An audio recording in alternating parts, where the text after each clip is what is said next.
All right, let's jump right in and tackle one of the most cinematic and frankly mysterious verses in the entire book of Revelation. It's a single line that has sparked debate and imagination for centuries. Just listen to that. I mean, fire from heaven in front of everyone. The imagery is just, wow, it's so powerful, right? And it immediately makes you ask a really important question. So is this a real deal, divine miracle, or is it something else? Maybe a masterful deception? That's the central mystery we're going to unpack today. We're going to explore a specific theological interpretation that tries to understand what this verse is really describing. Now, to really get to the bottom of this, we can't just stick to the English translation. The sources we're digging into here suggest we've got to go back, way back, to the original language. Think of it like looking at an architect's blueprint before you can really understand the building. Okay, so first things first, we're going to decode some of these key Greek words. Trust me, getting these right lays the foundation for literally everything else we're going to talk about. Okay, first up is the word poie. Now, this doesn't just mean something happens on its own. No.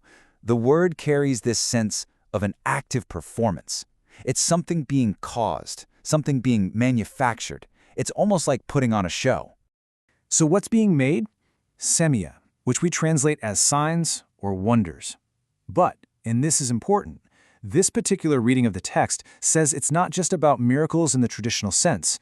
The word really leans into the idea of a grand spectacle, something that's designed to be seen, to be interpreted, to just blow people away.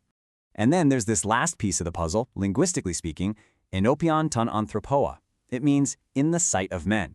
This totally confirms it's not some private vision, it's a public performance done specifically for an audience. So you put it all together, and the Greek isn't just describing a miracle. It's painting a picture of a carefully manufactured spectacle performed for a crowd. Okay, so we have these words, a manufactured spectacle for a crowd. How does that build into a bigger theological interpretation?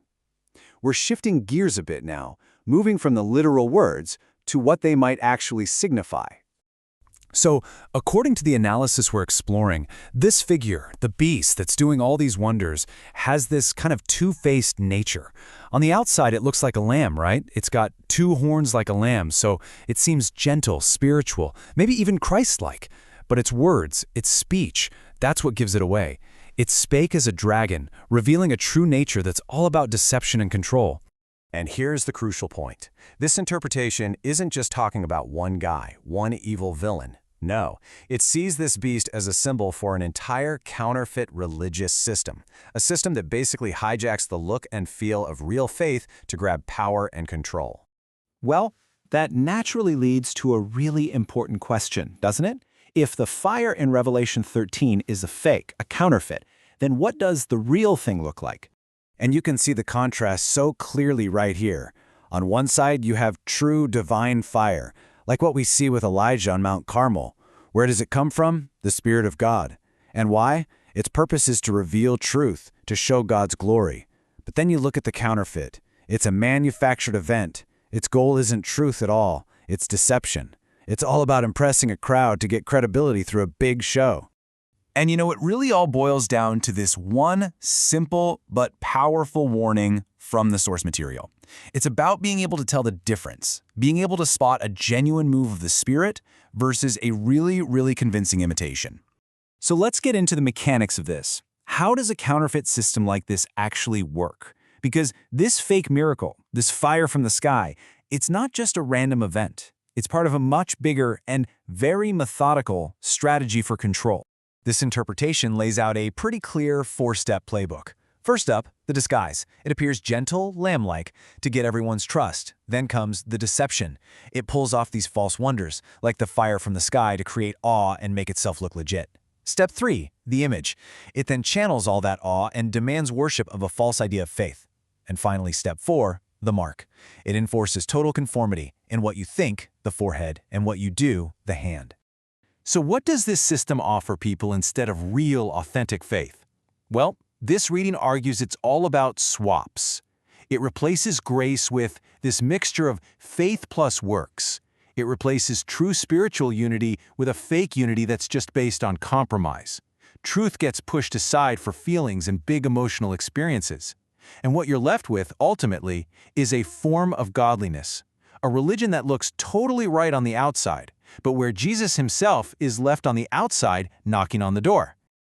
Okay, so let's pull all these threads together. The interpretation we've been walking through really pushes us past just one scary verse and points us toward a much bigger, more universal idea.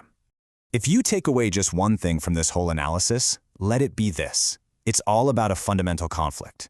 It's the clash between a true, spirit-led faith and a convincing, system-controlled imitation.